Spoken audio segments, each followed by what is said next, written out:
Oi pessoal, eu sou a Aline Zurvi e eu tô aqui no Papuzine para falar sobre Pão Francês, que é o quadrinho que eu publiquei pela editora Incompleta em 2019.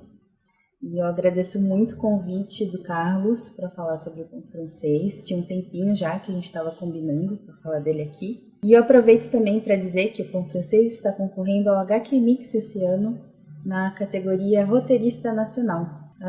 Eu tenho algumas questões aqui para responder sobre o Pão Francês que o Carlos me enviou. O Pão Francês é um quadrinho sobre a relação entre o Brasil e a França.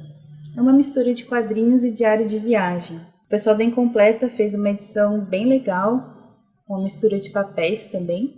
Então, no meio tem as páginas do diário de viagem e no começo e no fim tem as páginas de quadrinhos, que são reflexões sobre essa relação entre o Brasil e a França.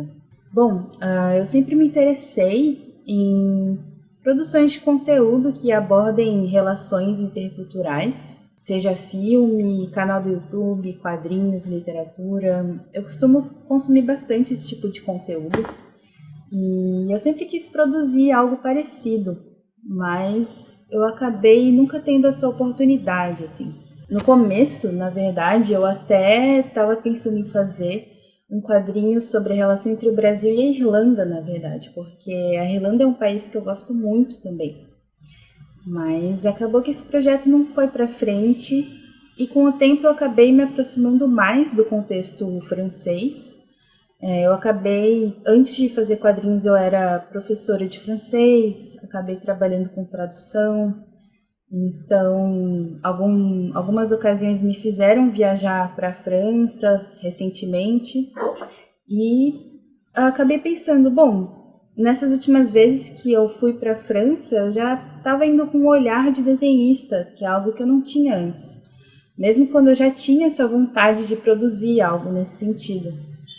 Então eu pensei que eu poderia tentar dessa vez, também como uma forma de registrar essas últimas viagens, mesmo que eu não chegasse a publicar nada sobre isso. No ano passado eu apresentei esse projeto para a Laura e para o Mark, da editora Incompleta, e eles toparam. E ainda bem que eles toparam, porque o resultado ficou muito legal. A segunda questão é: como foi a experiência de produzir um diário de viagem? Houve algum desafio em particular? Eu acho que o principal desafio é você correr contra o tempo, sendo um diário de viagem ou qualquer outro tipo de diário. Você sempre vai estar um pouquinho atrasado em relação ao que aconteceu. E quando é um diário só escrito, isso já é meio complicado, mas para desenhar leva um pouquinho mais de tempo. Você acaba se preocupando com a diagramação da página, com o que vai ficar de fora, o que vai ser desenhado. Então, acho que o principal desafio mesmo é o tempo. Então, eu tive que me organizar para ter esse tempo do desenho ao longo da viagem. E teve momentos assim que eu até programava o dia dividindo assim entre quais os passeios que eu faria naquele dia e quanto tempo eu dedicaria para registrar o que foi vivido naqueles dias no diário.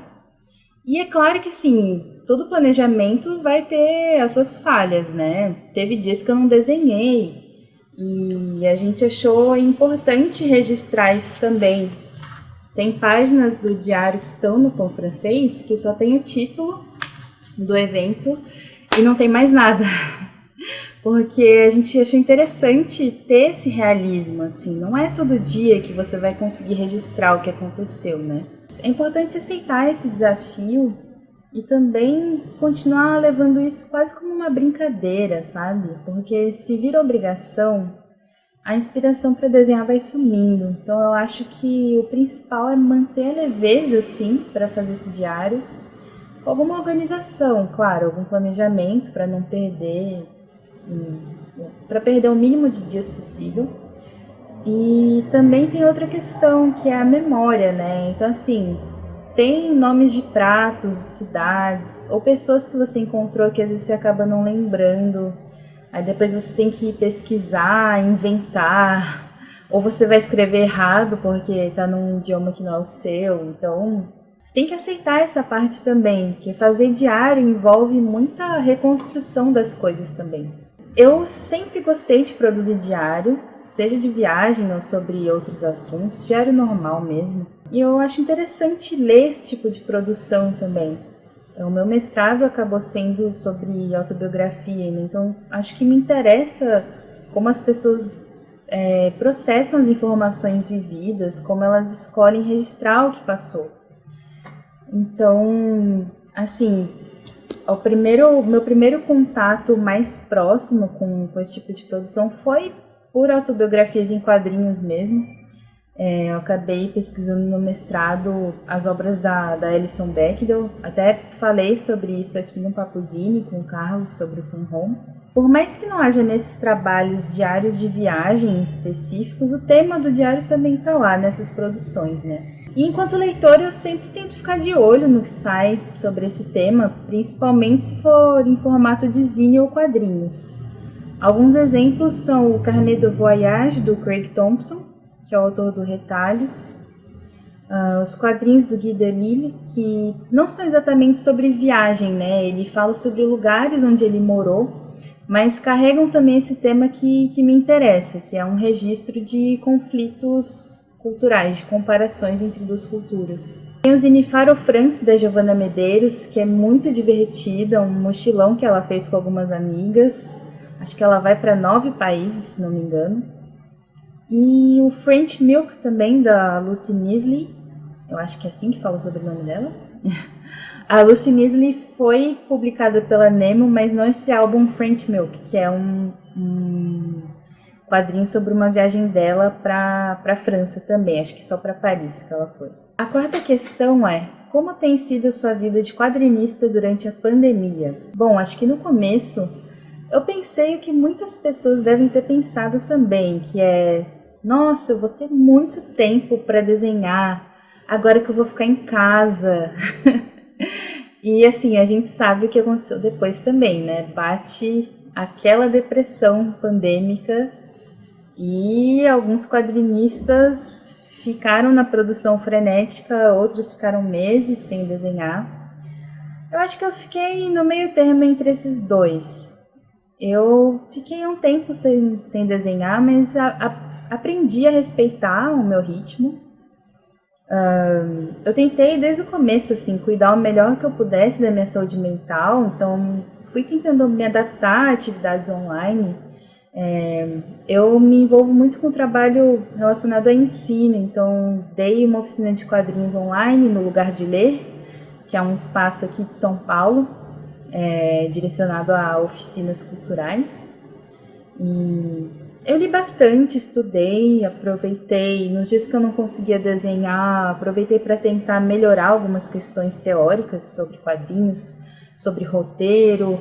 Tentei ler sobre uso de cores, enfim, tentei melhorar profissionalmente enquanto eu não conseguisse produzir. E foi uma experiência interessante, assim. Nesse tempo todo eu também tentei me organizar em relação a prazo, fiz freela normalmente.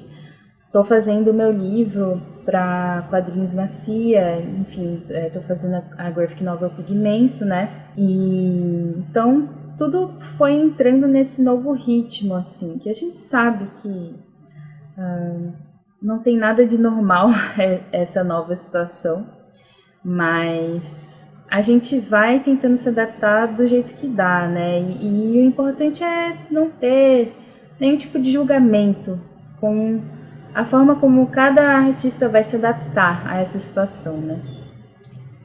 O que fez muita falta foram os eventos de quadrinhos, que a gente sabe que essa parte dessa relação pessoal é muito importante, mas acho que com a quarentena isso ficou mais evidente. Então, senti muita falta de ir na Ugra ver uma palestra, tomar uma cerveja com as pessoas depois, ou encontrar colegas, amigas em eventos de quadrinhos, poder vender presencialmente o meu trabalho.